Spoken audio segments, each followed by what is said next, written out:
बहुत ध्यान देना। कई लोग पूछते हैं महाराज जी क्या घर में शंकर जी का शिवलिंग रख सकते हैं? रख सकते हो, मना नहीं है। जिसके घर में शंकर का शिवलिंग रहता है उसके घर में कभी बड़ा रोग प्रवेश नहीं करता। शंकर का दोस्तों वीडियो को छोड़कर न जाए, पूरा वीडियो ध्यान से देखिए। गुरुजी बहुत ही अच्छी बात शिवलिंग के बारे में आगे और भी बताने वाले हैं, तो वीडियो बहुत ही यूजफुल होने वाला है, तो ध्यान से देखिए।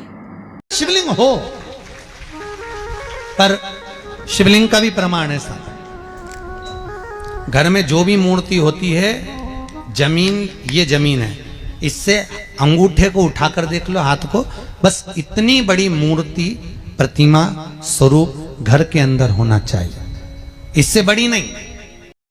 तो दोस्तों इस बात का आप लोग भी ध्यान रखिएगा, जो आप प्रतिमा लेंगे शिव जी की वो अंगूठे की आकृति की, मतलब उसी के बराबर की हो, ज़्यादा बड़ी आपको नहीं रखनी है घर में। बाकी आगे देखिए गुरुजी और भी बताने जा रहे हैं। क्योंकि बच्चा जितना छोटा होता है उसको उतनी व्यवस्था कम करना पड़ती है, बच्चा जब बड़ा हो जाता है व्यवस्थाएं बढ़ती चली जाती। और निवेदन है, आप अपने घर के कमरे में दूसरों को अलाउ नहीं करते। करते हो क्या? जैसे दोस्तों आपके कमरे में भी आपके परिवार के जैसे जिठानी के बच्चे या ननद के बच्चे या देवरानी के बच्चे कोई भी आके बैठ जाते हैं, आपको अच्छा नहीं लगता, वैसे ही गुरुजी भी बताने वाले हैं कि भगवान के कमरे में हमें किस प्रकार से व्यवस्था करनी है, तो ध्यान से सुनिए। का कमरा तो पंचायती, अपने कमरे में कोई नहीं होना। और ले देकर केवल एक भगवान का कमरा ही ऐसा होता है, भगवान का मंदिर एक ऐसा होता है जिसमें सब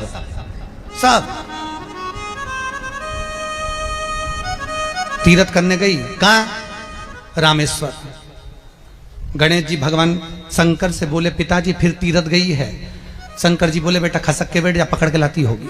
दोस्तों हर किसी की आदत रहती तीर्थ वगैरह, तीर्थ गई वहां से रामेश्वर जी को लिए, फिर बद्रीनाथ गई वहां से पकड़ ली, द्वारका गई वहां से ली गई। इतना सारा देवी देवता एक ही मंदिर में, सारा पितर देव, ये देव वो देव सब बैठा, बेचारा ये सब खसकाया बैठा। इतना सा तो मंदिर, उसमें भी ऐसा फंसाया बैठा, और उसी में पानी का लोटा, उसी में जल सब रख गई, और मालूम पड़े वो लोटा भी लुढ़क गया, सब गीला हो गए। गणेश जी ने कहा पिताजी पूरे गीला हो गए। शंकर भगवान बोले बेटा अब तो आरती करके गई, कल ही आएगी।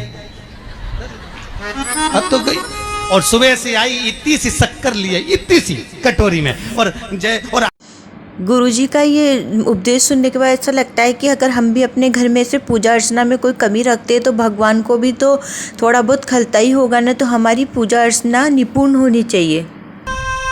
समझना नहीं तेरा। पहले के लोग घंटी बजाते थे, अंगूठा नीचे रखते थे, आज के जमाने में तन मन धन सब कुछ तेरा।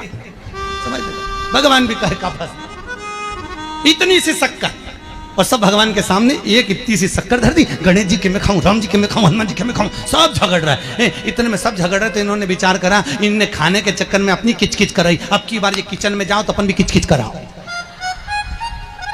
अब सारे पंडितों से पूछती फिर रही महाराज घर में शांति नहीं, घर में तो दोस्तों इस वीडियो को सुनने के बाद आपको भी लगेगा कि पूजा व्यवस्था जो हमारी होनी चाहिए मंदिर में व्यवस्थित होनी चाहिए।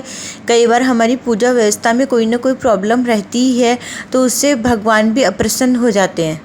हाँ तो वो दिवाली दशहरा आया, जन्माष्टमी आई, इतना सारा भगवान के थाली में रख के अचार लेके रखंडे बैठ गई, आज तो जन्माष्टमी है, और बच्चा कुछ तो पाउडर लिया कौन सा पीताम्बरी, उससे झगड़, ऐसा रगड़ूंगी पूरा साफ हो जाएगा। और जन्माष्टमी के दिन ऐसा रगड़ा भगवान कह रहे राधा आज मेरा जन्मदिन और ये मुझे घस रही।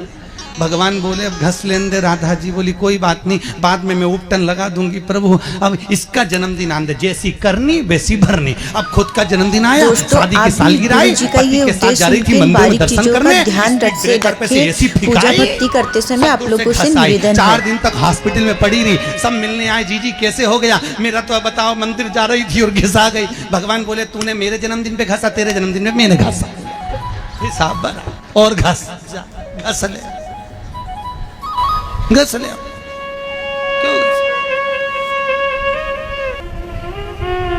भगवत भजन चित्त वृत्ति में परमात्मा में भाव होना चाहिए। निर्मल मन सो मोहि पावा, मोहि छल छिद्र कपट ना भाव। भगवान कहाँ कहते मुझे कुछ चाहिए। दोस्तों आप भी अपने घर में पूजा भक्ति या मंदिर रखते होंगे तो भक्ति भाव अवश्य करते होंगे, तो आप भी गुरुजी के द्वारा जो उपदेश दिया गया है, बातें बताई गई हैं, उनका पालन करिए और ध्यान रखिए कि भगवान की भक्ति में किसी प्रकार की इस प्रकार से गलती नहीं होनी चाहिए। आगे से आप ध्यान रखिएगा। और यदि आपको वीडियो पसंद आया तो अपने फैमिली मेम्बर्स में शेयर करना ना भूलें। चैनल को सब्सक्राइब करें। मिलते हैं अगले वीडियो में। हर हर महादेव।